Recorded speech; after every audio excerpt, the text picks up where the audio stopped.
Really annoying. Do you end up apologising? Oh yeah, I feel really bad because sort of the day just goes on and on and on. Pie? Lovely, no. You had to do those scenes where you do the kiss. What was that like?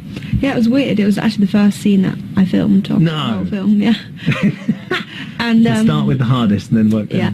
No, it was weird. I kind of I've never done anything kind of on film like that. Were you able to lead her through it? The old hand that you are? I didn't really.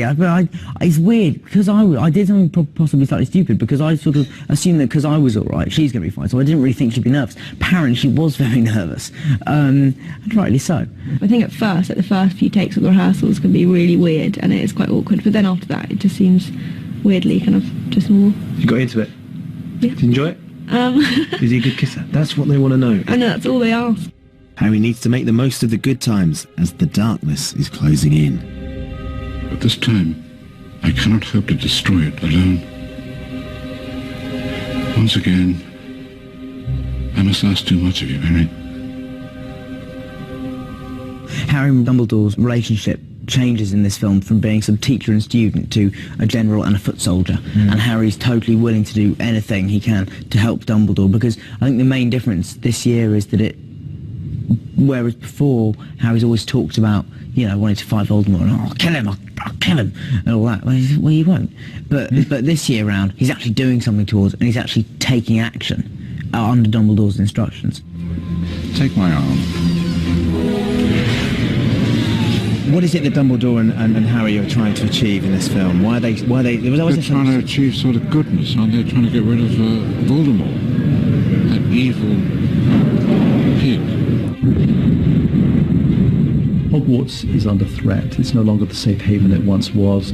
Harry does in the end find out this mysterious secret that Slughorn has been holding, and goes to tell Dumbledore, who now realizes the extent of Voldemort's evil, and he and Harry go off in search of this very vital element that could help Harry in the end overcome Voldemort.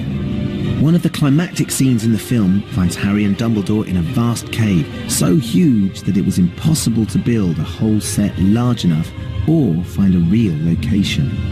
It proved to be one of the biggest challenges ever faced by the visual effects team. The scale that he wanted to achieve was enormous, and so what we requested was a practical island to be built that the actors could work on, and the rest of it was green screen. So everything was recreated from the cave itself to the water surrounding the island and the lake they have to travel across in the boat. How complicated was that? Because Because we're on a high island that's supposed to be made of ice, and it's all made of special effects stuff. Very dangerous, skid on it. And they first of all suggested that I wear a harness. Being a proper theatre actor, I wouldn't dream of such a thing. So I spent a week up on this slippery mountain made of glass, me and Daniel. Yes. Being very butch, and we did very well, I think. Normally green screen is not a problem in the slightest, but when you're having to imagine such a vast space for such a pivotal moment in the film, you do kind of start... That's all they ask. I'll be able to actually create this in my head. It's amazing. So even at this stage in your career, you still find that fascinating when you eventually see it? Oh, yes. Yeah, absolutely. What about the process of doing it, though? Do you enjoy... Well, that can be a pain. Yeah. The whole environment we've created on this particular scene is like nothing. I think what we've done with Harry Potter and the Escape from Gringotts is extremely exciting. In Harry Potter and the Escape from Gringotts, there's some amazing new technology. We had to come up with ways to really make this experience unlike anything that anybody has ever done before. You'll get into Gringotts, you'll come through this spectacular lobby, just like in the movies. You'll see the goblins doing their business, but not all is well in Gringotts Bank. Security has been penetrated, and Harry and his friends are in the bank, and we are caught in the middle of that action. We can't just stand here. Who's got an idea? It's not a brilliant one. You get to see events in the film from another perspective. The ride picks the adventure up just after Harry, Ron and Hermione and Griphook have come through the waterfall, the Thief's Downfall. And so you see that moment, but then you're taken off in another direction on your way to the vaults. From the very first scene you experience on the ride, where you come face to face with Bellatrix, and she sends us barreling down deeper into Gringotts Bank, facing the security trolls. Surviving that, we end up falling down deeper into the bank towards where the dragon is. We have a fire being thrown at us, and we eventually come face to face with Voldemort.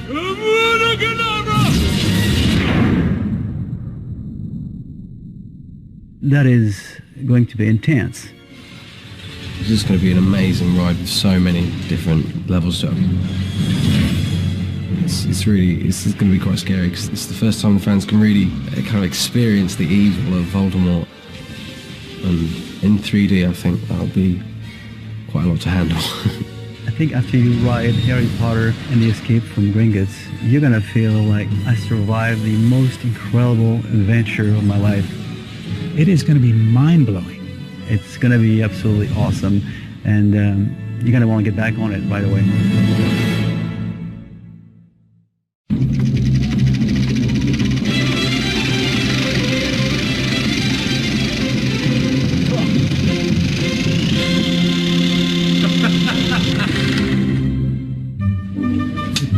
This is unbelievable.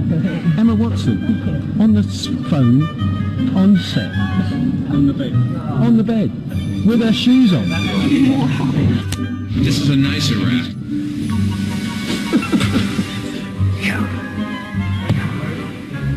Ouch. Camera.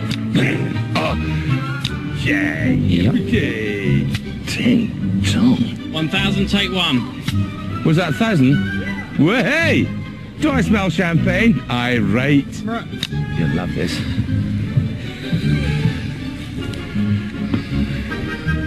Right in my nostril. I'll eat your nose. There you go.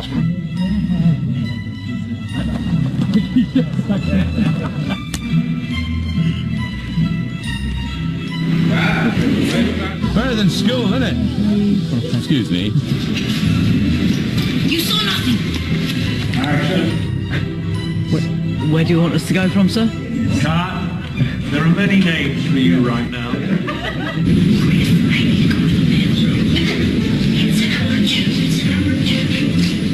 Sorry, let me. Oh man. I wouldn't touch that. I know it is now. It's very wet.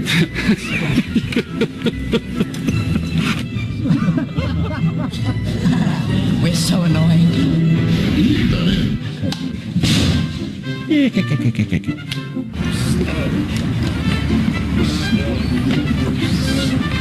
Rear and claw. I'm so sorry. Alright, back to one. I'm a plumber, really. It's my first day. I'm sorry.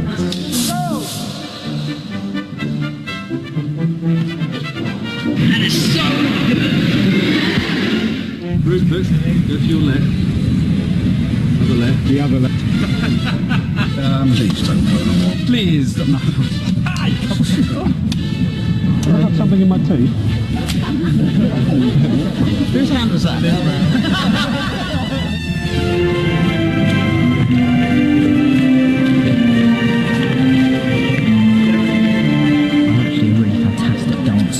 But because Harry's not very good, I felt I should play it down. Everybody to number one, please. I feel kind of self-conscious, not quite sure what I should be doing. I'm actually a champion.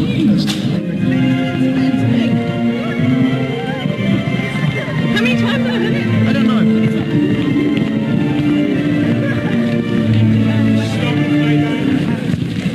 Harry's back, and so are we. Welcome to Leavesden Studios. Who would have thought that this drafty old aircraft factory just a few miles up the M1 from London would, for the last 10 years, have played host to the most successful film series of all time? We're going to go inside and have a snoop. It might not look much from the outside, but believe me, it's inside where all the magic happens.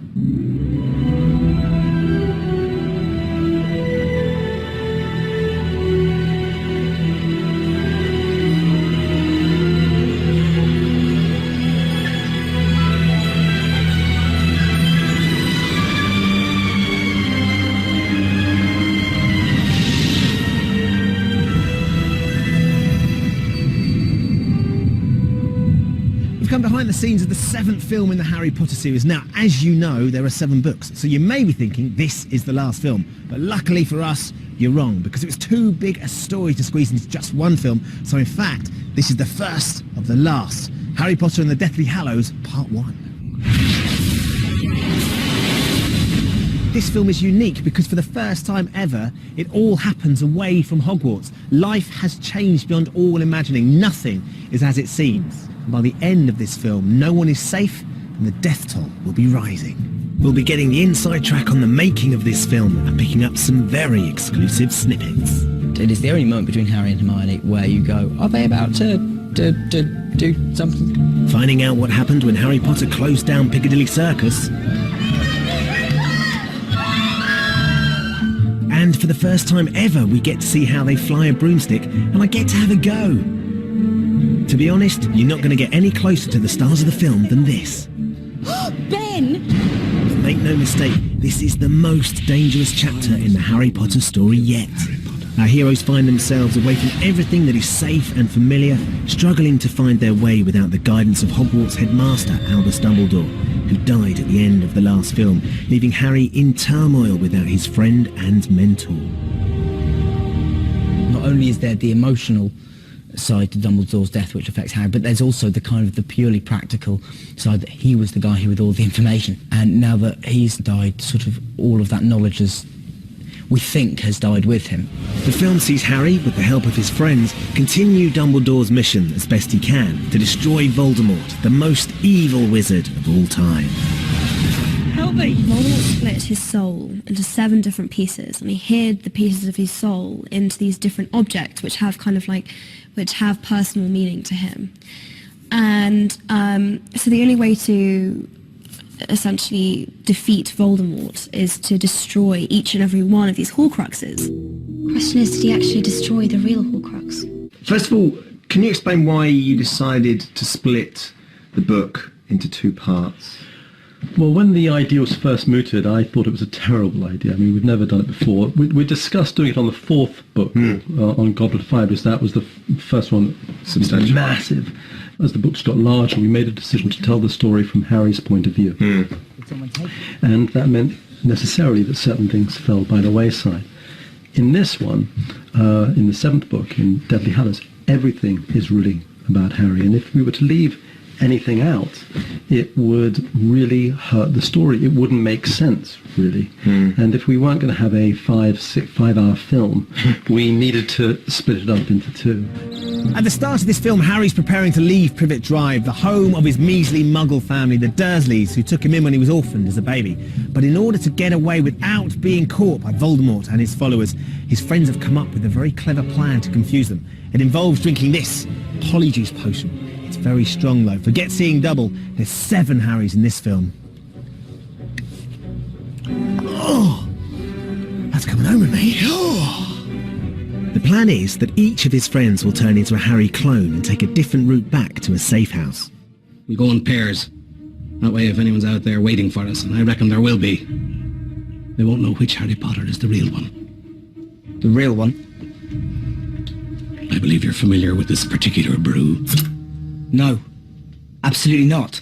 I told you you'd take it well. Every film we have a moment kind of early on which it's sort of where Harry is reminded, but to all intents and purposes the audience are being reminded of the magic and how kind of cool it is. And in this one, that's kind of that moment of just seeing the amazing things magic can do. Joe wrote it in the book, and you read that and you go, that's a great scene. And then, as you say, there comes the challenge of making it real. Joe, you go, oh, that's a great scene. They went, oh my goodness, we have to figure out how to do it. So how did they do it? We shot with Dan for like 2 days all on his own, but we'd have the actors he was playing alongside us. So Dan would watch Fleur take off her top and talk to Bill, and he'd study that very, very carefully. And then we'd talk together about how she would do that, and she would explain to Dan why she moved in a certain way, and Dan would listen, and then Dan would have a go. We then had body doubles for every different Harry, so when we see them getting the clothes out of the bag, you'll have body doubles putting arms in to take out bits of clothing, and it really took a long, long time. As for Harry? Yes. The real Harry. Where the devil are you, anyway? Here, I think for Dan it was kind of quite weird because he had to kind of play everyone else, and he had to kind of watch us all kind of walk and